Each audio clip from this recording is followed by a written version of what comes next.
Pues un placer estar aquí con vosotros. Voy a empezar compartiendo un concepto, una palabra que os voy a enseñar ahora en pantalla y que os voy a preguntar que a ver qué significa. Y estoy seguro, como hay mucha gente de Latinoamérica que nos está viendo, muchos de ellos sabrán lo que significa, pero probablemente la gente que está a este lado del charco, en mi lado, no sepa exactamente lo que significa este concepto. Firulais.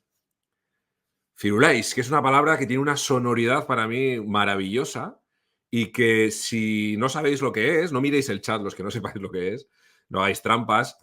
Si lo vais a buscarla a la RAE, vais a ver que Firulais no aparece como entrada a la RAE, no es una palabra recogida por el diccionario oficial de la Real Academia Española de la Lengua. Y sin embargo, si la buscáis en Google, pues vais a poder ver que aparece pues, en esta búsqueda 1.800.000 resultados, ¿no? Más de 1.800.000 resultados. Así que, evidentemente, es una palabra que no existe, pero que tiene un significado y además un significado muy importante. Y ya revelo lo que significa, ya podéis volver a mirar el chat, ahora lo habéis visto, que un firulais no es más que un perro. Es un perro, un chucho, podríamos decir, de alguna manera. Fijaros que la palabra firulais es una derivación de un concepto que viene del inglés. A principios del siglo pasado, cuando se produjo una gran inmigración en Norteamérica desde los estados de México hacia Estados Unidos de Norteamérica, al cruzar la frontera en inmigración había los controles de sanidad en la que aquellas familias que cruzaban con los perros, que les acompañaban naturalmente como un miembro más de la familia, al cruzar la frontera les hacían un control para saber si los perros pues venían pues, con algún tipo de parásito, ¿no? Pulgas, garrapatas, ese tipo de cosas. Entonces les preguntaban que a ver si el perro estaba free of lice, que significa libre de plagas, ¿no?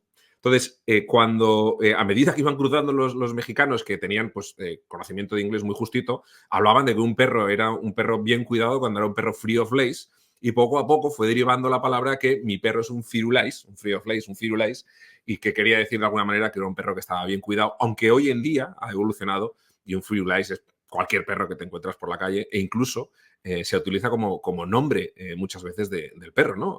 Llamarle directamente como nombre propio firulais, que es, como os digo, es una palabra que me alucina y es una palabra que por su evolución, por su propio génesis, por su propio nacimiento, a mí siempre me ha traído muchísimo y que de alguna forma quiero utilizarla como puente para lo que quiero explicaros hoy, de que muchas veces creamos un concepto, normalmente en nuestro caso un negocio digital, un producto digital, una web, una aplicación para dispositivos móviles, en el entorno en el que estamos hablando hoy, con una idea determinada y sin embargo el público lo utiliza luego de cualquier otra forma que nosotros no teníamos previsto inicialmente, ¿no? Y esto, pues en muchos casos puede llegar a suponer un problema. Y vamos a hablar un poco de eso. Nos lo encontramos muchísimas veces en el diseño de productos. Diseñamos un producto que puede ser algo tan obvio de utilizar como, por ejemplo, este comedero para familias de gatos, ¿no? O para casas en las que hay varios gatos, y nosotros nos estamos imaginando ahora mismo un uso de este comedero, pero luego llegan los usuarios y pues lo usan a su manera, ¿no? Y nos rompe totalmente la experiencia de usuario que nosotros habíamos diseñado. No puede ser más incómodo que comer en este comedero ahora mismo para estos gatos, particularmente para el gato naranja. Me llamo Pablo Moratinos, los que no me conozcáis, pues sabed que me dedico al mundo de los datos, soy Growth Data Specialist en Product Hackers, que es una agencia de growth, y además soy orgulloso embajador de marca del hosting SiteGround. Cualquier mención que queréis hacer en cualquier red social a lo que vais a ver en los próximos minutos, la podéis hacer utilizando mi usuario @PabloMoratinos. Encantado de responderos, de consultar, de comentar cualquier duda que os surja. Si tenemos tiempo, pues a través del chat hoy mismo y si no, pues a través de las redes sociales. Encantado de hablar con vosotros. Estoy aquí precisamente para crecer en el número de contactos profesionales. Diseño de negocios es igual a diseño de experiencias. Mira, cuando estamos haciendo un diseño de negocio digital, lo que estamos es creando de alguna manera un espacio en el que nosotros vamos a interactuar con los clientes, con los usuarios, con las visitas que recibe nuestro sitio web o nuestra aplicación, ¿no? De tal manera que crear un negocio es lo más parecido a hacer un diseño de una experiencia de relación con el usuario.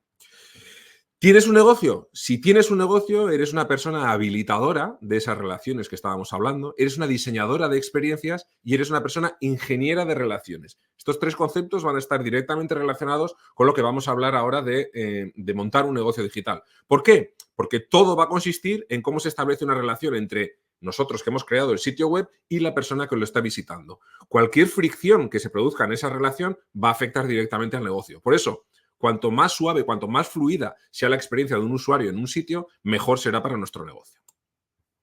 ¿Qué sucede cuando diseñamos experiencias? Bueno, pues Habitualmente, cuando partimos de una plataforma, de un negocio nuevo, es difícil encontrar información que nos ayude a cómo diseñar una experiencia de usuario potencialmente buena, ¿no? Potencialmente satisfactoria. A veces cuesta un poco dar ese primer paso. Entonces, ¿qué sucede? Que a veces diseñamos productos, como por ejemplo este camino, en los que nosotros diseñamos un recorrido determinado para evitar, por ejemplo, que las bicicletas circulen por esta zona o que entren los coches y, sin embargo, pues los vehículos terminan cogiendo un atajo ahí por la derecha, ¿no? Esto pasa muy habitualmente en caminos. Yo estoy seguro de que todos tenéis ahora la típica imagen, no he querido ponerlo porque es muy obvio, de ese meme de un usuario que ataja por en medio de un jardín en lugar de seguir la ruta en ángulo recto, pero lo podemos ver en otro tipo de desarrollos menos habituales, como por ejemplo durante la pandemia, estos espacios para mantener cierta privacidad en los grupos que querían tener un espacio común en un jardín, en este caso en una ciudad en la que cada círculo permitía mantener una cierta intimidad y sobre todo una cierta distancia, y sin embargo cuando llegaba la noche pues lo que ocurría era justo lo contrario, que la gente tendía a intentar sentarse fuera del círculo como si fuera el círculo la parte prohibida, ¿no? Evidentemente, dentro del diseño de producto, en este caso, como propuesta ante una solución, a una necesidad de una solución para un problema, pues en este caso funcionó exactamente al revés de lo que pretendía la persona que lo diseñó, ¿no? O casos en los que estamos trabajando, tratando de llevar la accesibilidad a nuestro diseño, como en este ascensor, donde la persona que fue a integrar los códigos para personas ciegas, ¿no? Para que pudieran lectura braille en los botones, como no podía integrar el braille en el botón, directamente decidió poner una etiqueta al lado del botón con el código braille. Y lo que se genera aquí, una vez que se han perdido algunos botones, es un caos absolutamente a nivel de experiencia de usuario, que no sabes ni dónde tienes que pinchar ni exactamente dónde está ordenado el piso al que quieres acceder, ¿no? Con el ascensor. O productos que incluso podrían dejarte ciego, ¿no? Que dentro de su diseño tan cookie, pues en un momento dado te puedas incluso sacar los ojos simplemente tratando de tomarte un café. Bueno, ¿cómo podemos, ya bromas aparte, cómo podemos mejorar la experiencia del cliente, ¿no? Que es lo más parecido, cuando hablamos de experiencia de usuario, hablamos de forma un poco general, pero cuando hablamos de experiencia del cliente, hablamos de esa persona que o bien ha comprado o bien, digamos que ya tiene un enfoque muy de comprar en nuestro producto, de crear una conversión, de cumplir el objetivo para que el que hemos diseñado el sitio, ¿no? ¿Cómo podemos hacer esto de una manera lo más efectiva posible y que no nos pase lo que hemos estado viendo en los ejemplos anteriores, o por lo menos que seamos capaces de corregir una situación que se da con ese problema, ¿no? Pues para ello vamos a usar el método científico. Ahí lo dejo, ¿eh? Dejo caer el micro y hasta aquí. Con el método científico resolvemos los problemas. Y esto puede parecer así un poco, dice, joder, estamos hablando de diseño, de experiencia de usuario, diseño de interfaces de usuario. ¿Qué pinta el método científico en todo esto, ¿no? Que nos vamos a poner a hacer experimentos ahí con probetas y con tubos de ensayo. Pues no. El método científico no es más que una especie de framework, un marco de trabajo que vamos a utilizar en nuestras herramientas, en nuestras tareas de diseño o de rediseño. ¿Cómo funciona? Mirad, simplemente, en lugar de liarme con explicaciones, vamos a un ejemplo que yo creo que es la forma más fácil de verla, ¿no? Suponed que nosotros tenemos un sitio web en el que lo que estamos haciendo es recogiendo formularios de contacto para solicitudes de presupuesto, ¿no? Imaginaos cualquier freelance o cualquier autónomo que tiene, pues no sé, una consultoría, por ejemplo, y la relación comercial se establece mediante el envío de formularios de contacto. ¿Por qué nuestras visitas no nos envían una petición de presupuesto o no tantas como nosotros queremos? Bueno, analizamos la situación, analizamos todos los datos sobre la calidad de las visitas que llegan hasta nuestro sitio y el flujo que realizan dentro de nuestro sitio hasta el contacto, ¿no? La ruta que siguen. Una vez que lo analizamos, podemos establecer una hipótesis, porque con ese análisis llega la identificación de algún problema y descubrimos que las visitas que llegan desde Google no ven atractiva nuestra propuesta de valor. Es decir, es la gente que llega a través de ese canal de tráfico es la que menos interacciona o la que menos rendimiento le estamos sacando. Vamos a experimentar, vamos a proponer una alternativa, que es diseñar una nueva landing page que tenga una propuesta de valor mucho más agresiva, mucho más potente, ¿no? Y de esa manera tratar de convencer a esos usuarios que estábamos identificando que convertían un poquito menos. Y esto se lo enseñamos al 50% de los usuarios de nuestro sitio. Al otro 50% le enseñamos la versión original. ¿Qué pasa? Siguiente paso. Analizamos los resultados. Hemos expuesto nuestra versión alternativa y original y comparamos los resultados para ver si esta hipótesis, de alguna forma, se valida, ¿no? Si efectivamente una propuesta más agresiva convence a esos usuarios con los que queríamos trabajar. Puede ser que el resultado sea el óptimo, sea adecuado, o bien que tengamos que iterar, es decir, volver a hacer una prueba para profundizar un poquito más, quizás no hemos dado con la respuesta adecuada o creemos que a esa respuesta le podemos sacar más partido. Iteramos en nuestra experimentación, iteramos en nuestras pruebas, hasta que llegue un momento en el que iterar ya no sea rentable, porque ya el crecimiento sea demasiado pequeño frente al esfuerzo que nos obliga a experimentar. Y en ese momento publicamos, pasamos a producción la versión ganadora y aquí viene una de las claves. Reiniciamos el proceso, volvemos al punto 1 y tratamos de resolver otro problema. Aquí la idea es que de manera continua vayamos ejerciendo estos 8 pasos de este método científico y los vayamos aplicando. Fijaros que ha sido muy sencillo. Método científico es algo como un proceso validado por datos, un proceso en el que tenemos cierta confiabilidad en que las decisiones que vamos a tomar sean adecuadas y simplemente repetirlo de manera periódica. Estamos en un congreso en el que uno de los elementos fundamentales es el de la inteligencia artificial. ¿En todo este proceso que estamos hablando puede aportarnos algo? Pues obviamente sí, ¿no? Fijaros, esta diapositiva la he actualizado ayer a última hora porque tiene que ver con una función muy reciente. Esto es Microsoft Clarity, que es una herramienta para la creación de mapas de calor. Ya sabéis que un mapa de calor simplemente es un tipo de visualización de datos en el que podemos ver con qué zonas de nuestro sitio interactúan los usuarios. Y habitualmente lo que teníamos que hacer era, pues eso, interpretar lo que veíamos, ¿no? Las zonas más calientes es donde los usuarios más interaccionan y las más frías o azules es donde menos. Microsoft Clarity tiene una herramienta, o Microsoft tiene una herramienta de inteligencia artificial que se llama Copilot, o una interfaz con esa herramienta que se llama Copilot, y lo que hace Copilot es interpretar los mapas de calor por nosotros. Es decir, lo que estáis viendo a la derecha enmarcado ya es un resumen de lo que Microsoft Clarity opina de nuestro mapa de calor y nos va a empezar a ofrecer insights, pistas de cuáles son las oportunidades de mejora que tenemos, por ejemplo, en una landing page. No solo eso, en Google Analytics 4, el estándar de medición de sistemas, de herramientas de analítica en todo el mundo, probablemente porque tiene una versión gratuita muy, muy interesante, ya tiene dentro de sus informes estadísticas generadas por inteligencia artificial. A través del Machine Learning va aprendiendo del comportamiento de los usuarios en nuestro sitio y cuando detecta una situación inusual, levanta la mano y con una tarjeta como la que aparece marcada en rojo nos indica que hay una situación anormal. En este caso, un repunte en las sesiones con interacción, es decir, sesiones que de alguna manera tienen cierto engagement con nuestro sitio, para hablantes de español en Estados Unidos. Es decir, usuarios que navegan con el dispositivo, con el navegador en español y que están interactuando con nuestro sitio desde Estados Unidos. Bueno, pues ahí podríamos tener una audiencia potencialmente más interesante para trabajar con ella, por ejemplo, en campañas de remarketing, ¿no? Porque ya son usuarios que tienen pues, como un compromiso mayor con nuestro sitio web.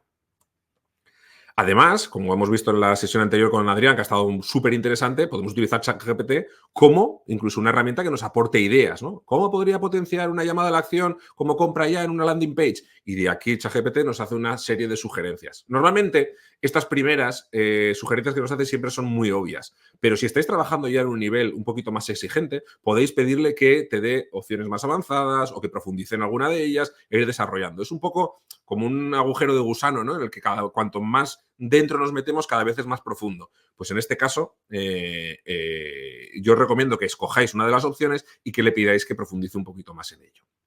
Hay cosas que nos pueden aportar ayuda incluso en la creación de estas versiones alternativas que hablábamos de nuestro sitio web, ¿no? de nuestras páginas, de nuestras llamadas a la acción. Por ejemplo, Fronty es una herramienta que a través de una imagen, de un dibujo, se la cargamos y la convierte directamente en HTML y CSS. De tal manera que podemos generar el código de una página web con bastante fiabilidad, son bastante fieles al original en un momento. Simplemente a la izquierda podéis ver en una demo una captura de pantalla de un sitio web que le hemos cargado en Frontier y directamente nos ha generado un HTML que pinta lo que estáis viendo ahí. ¿Es exactamente igual? No, por supuesto que no. Todavía no es perfecto, pero va en la línea de ir encontrando ya una herramienta que nos permita fusilar diseños o bien crear diseños a partir de mockups que podamos dibujar en un papel. Lo único que necesitamos hacer es hacer una foto de ese mockup, cargarlo en Frontier y nos generará el HTML y el CSS para ese diseño. Cuando trabajamos, por ejemplo, con botones, que esto es muy habitual al trabajar con llamadas a la acción y cosas así en estos procesos de experimentación, a veces nos cuesta un poco encontrar, por ejemplo, para gente que es particularmente torpe como yo en el mundo del diseño, combinaciones de colores que sean muy, muy atractivas, ¿no? Pues Chroma es una herramienta de inteligencia artificial en la que puedo entrenar con una serie de colores que sean atractivos para mí o que estén dentro del catálogo cromático que estamos utilizando en nuestro proyecto, y lo que hace con ellos es generar una serie de combinaciones que sean, digamos, a nivel de inteligencia artificial, que sean razonables, ¿no? Como estas que estamos viendo aquí. Esto nos puede ayudar a encontrar colores, contrastes adecuados para trabajar con nuestros botones y generar versiones alternativas un poquito más eficientes.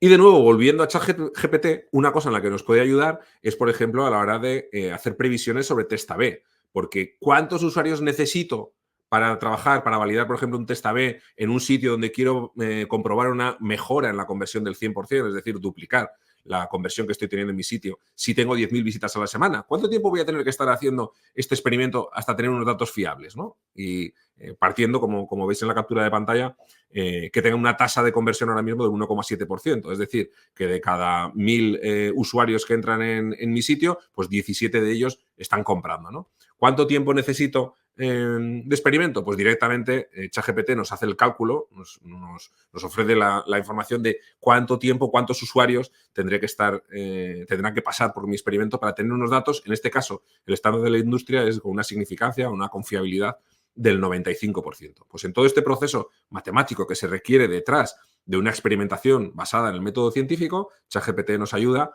aunque las herramientas de A/B testing ya no suelen ofrecer este tipo de cálculos. Simplemente es por si queréis hacerlo sin una herramienta por detrás. Por cierto que muchos de estos ejemplos que estoy comentando de uso de inteligencia artificial dentro de los programas de marketing, tenéis un post en el blog de SiteGround donde hablo de 13 ejemplos prácticos en los que se puede utilizar la inteligencia artificial dentro del campo del marketing de una manera... hay algunos que son más avanzados que otros, pero algunos son realmente muy interesantes. Os invito a pasaros por ahí a echarle un vistazo. Luego compartiré la presentación en un código QR que os voy a compartir y podéis ver el post que os comento porque está enlazado aquí en la presentación. Vamos con algunos ejemplos prácticos que quiero llegar un poco a la parte que es más interesante, ¿no? Que es ver esto en acción. Cómo aplicar el diseño de experimentos o cómo aplicar el método científico a experimentos de diseño de experiencia de usuario. Y vamos a empezar hablando de Aulart, que Aulart es un cliente de Product Hackers, es una plataforma de educación musical online que funciona con un modelo de tipo de membresía. Usuarios que contratan una membresía para poder acceder a los cursos que ofrece. El hándicap en todos estos modelos de negocio normalmente es, por una parte, reducir la tasa de cancelación, lo que se llama el churn rate, ¿no? Que es cuando los usuarios se dan de baja porque ya o se han aburrido de la herramienta o no la usan o simplemente ya han consumido todo el contenido. Y por otro, el hacer que los usuarios apuesten por las membresías más premium, ¿no? Que escalen dentro de las membresías que ofrecen en el sitio. En este caso, Aulart tenía una tabla de precios, que esto es un espacio de experimentación muy habitual, en el que tenía dos tipos de servicio, el Essentials y el Connect. Y, obviamente, para Aulart el objetivo estaba en mejorar la tasa de contratación de Connect, ¿no? Porque es un programa en el que a ellos les sacan más partido. Y entonces, lo que hicimos fue establecer una hipótesis, que era que si dividimos los precios en 3 columnas en vez de en 2, con el plan anual en el medio, como mejor oferta, incrementaríamos los usuarios que seleccionan el plan anual. La idea consiste en aprovechar el efecto ancla, el de COIF, o efecto señuelo, que os enseño ahora, seguro que lo habéis visto en miles de sitios, que es el meter un tercer elemento que sirve como un anclaje de precio, como, digamos, es como os decía un poco, el efecto señuelo, es el elemento que lo que hace es utilizarse como ancla para coger otro. Sabemos que nadie va a coger el señuelo, pero se utiliza para darle mayor valor al que queremos que se tome, ¿no? Y en este caso, el efecto señuelo lo aplicamos en un contenido que es exactamente el mismo, pero con un precio superior, ya que se factura mensualmente, no de forma anual, como es el segundo, ¿no? Por eso el precio del segundo es un poquito mejor. ¿Qué resultado tuvimos al meter este señuelo que nos permitía que el usuario se anclara al precio y servicio ahí y luego optara por la versión inmediatamente inferior con esa sensación un poco de ahorro? Bueno, pues lo que conseguimos es pasar de tener un 3,79% de CTR, digamos, de contratación de la opción Connect, pasamos a un CTR del 12,30%. Esto, ¿qué supone a nivel de contrataciones? Bueno, dato muy interesante, más 101,75% de membresías anuales contratadas. Es decir, duplicamos las membresías que se estaban contratando simplemente metiendo un elemento que sabíamos que nadie iba a utilizar, que nadie iba a contratar porque no tenía ningún sentido. Bueno, seguro que alguien lo hacía, ¿no? Siempre hay un poco gente que se sale un poco del patrón, pero en este caso lo estábamos utilizando como gancho para la opción intermedia, ¿no? Duplicar, simplemente metiendo un elemento, no cambiamos el precio, no hicimos nada.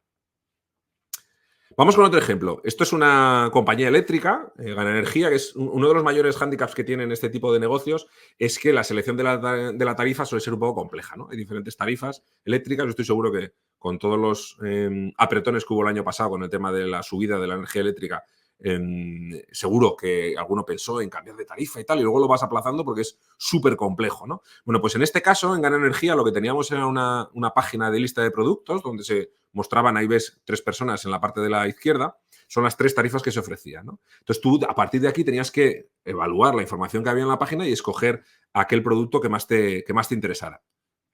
Bueno, pues en este caso, la propuesta que hacíamos era que, o la hipótesis de partida que teníamos era que si simplificábamos esta lista de productos, aumentaríamos la conversión a contrato.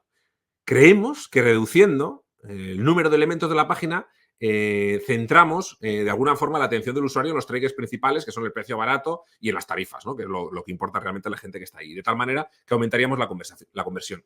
Esta mejora o esta propuesta de mejora se basa en una cosa que se llama la ley de Hick, que dice que el tiempo que hay que invertir para tomar una decisión incrementa con el número de opciones y la complejidad disponibles. En pocas palabras, cuanto más simple sea el mensaje, antes tomarán los usuarios una decisión y de esa manera conseguiremos que haya mayor número de decisiones tomadas. Así que lo que hicimos con esta landing, que ya veis que se distribuye, la he distribuido en dos partes para que veáis un poco la extensión que tenía bastante scroll, la cambiamos por esta otra alternativa. Simplificamos totalmente la landing de tarifas y nos quedó una versión muchísimo más liviana, solamente con una descripción breve de las tarifas y los precios que tenían. ¿Cuál es el resultado de esto? Pues bueno, después de simplificar la landing, aumentamos en un 41,24% la cantidad de contratos cerrados a través de esa página de productos. Por tanto, validamos de alguna manera que a menor carga cognitiva, menos complicación a la hora de tomar la decisión, más contratos conseguidos. A veces nos volvemos locos tratando de explicar cosas súper detalladas de nuestros productos y lo que tenemos que hacer es que la gente piense un poco menos a la hora de tomar una decisión, que no se produzca la parálisis por análisis, que sería otra forma de hablar de la ley de Hick. No salimos de Gana Energía. Vamos hablando ahora de la parte en la que estamos tratando de ya captar al usuario, ya sabe que quiere determinado contrato y ahora tenemos que captarlo a través del formulario de contacto, ¿no? Y aquí en el comienzo del formulario nosotros lo que hicimos fue plantearnos la posibilidad de que si incluíamos elementos que generan confianza en el formulario, aumentaríamos la conversión a contrato porque los usuarios, digamos que serían más reticentes a abandonar el formulario a la mitad. Pensar que un formulario como este requiere cierto esfuerzo por parte del usuario porque es complejo, ¿no? Va a pedirnos datos un poco complejos. Entonces, ¿cómo podemos hacer para generar un enganche mayor, un engagement mayor del usuario con el formulario y que no lo abandone? Bueno, pues para eso lo que hicimos fue optar por mostrar, como veis en la parte superior, vuelvo a la anterior, fijaros en la parte superior donde aparece estás más cerca de unirte al ahorro. Ahora, fijaros que tenemos ahí una bandera que indica la tarifa seleccionada, ¿no? Optamos por mostrar esa etiqueta en el paso 1 del formulario de contratación con el nombre de la tarifa, el ahorro que implica y el número de clientes que ha elegido esa tarifa antes. En este caso, como veis ahí, 140.000 clientes han elegido la misma tarifa que tú. Estamos generándole una especie como de colchoneta al usuario para decir, no te preocupes, no te estás equivocando, 140.000 personas han tomado ya esta decisión, ¿no? Esto genera una especie de plus, de confianza, que tuvo un impacto del 67,55% en el número de contratos, gracias a apoyarnos en una cosa que se llama sesgo de influencia social, que es el hecho de basarnos en testimonios, en reseñas, en valoraciones y en otros mecanismos similares. Bien, vamos a resumir muy rápidamente algunas de las cosas que hemos visto. Fijaros, el método científico lo utilizamos como un framework de trabajo que aplicamos al diseño de experiencias de clientes. Preguntamos y analizamos las dudas que nos planteamos, las oportunidades que tenemos de mejora, ¿no? Desarrollamos una hipótesis de mejora y experimentamos para validarla. Una vez que la hemos experimentado, que la hemos sometido a test, analizamos los resultados, iteramos siempre que sea necesario, hasta el punto que ya no podamos hacerlo más, y publicamos el cambio publicamos el cambio volviendo al paso número 1. De esa manera ya reiniciamos el proceso. De esta manera, con este resumen, vemos un poco todo ese ejercicio de método científico aplicado al proceso de diseño de experiencia de usuario, que como habéis visto en los ejemplos, se basa mucho en la psicología de los usuarios, ¿no? En el comportamiento, en los sesgos cognitivos, en el comportamiento de los usuarios. Para eso os va a ayudar indudablemente muchísimo cualquier guía de marketing general clásico, cualquier experiencia que tengáis en el pasado con la misma vertical de negocio, con cualquier usuario, pero que siempre tendremos que tirar un poco de esas ideas. Por cierto, ChatGPT también puede ayudaros en esa generación o en ese apoyo en sesgos cognitivos para poder trabajar en la mejora de esos espacios. Y termino con esto, pero antes quería daros un último consejo y probablemente sea el más importante que os voy a dar en esta charla. No sé si será el más importante de hoy, me encantaría. Que es que siempre acordaros de adoptar a los perros. No compréis perros, adoptar, ¿vale? Muchas gracias. Que por cierto, os dejo por aquí un código QR desde el que podéis descargar si queréis la presentación para seguir los enlaces. Espera que me voy a quitar un poquito del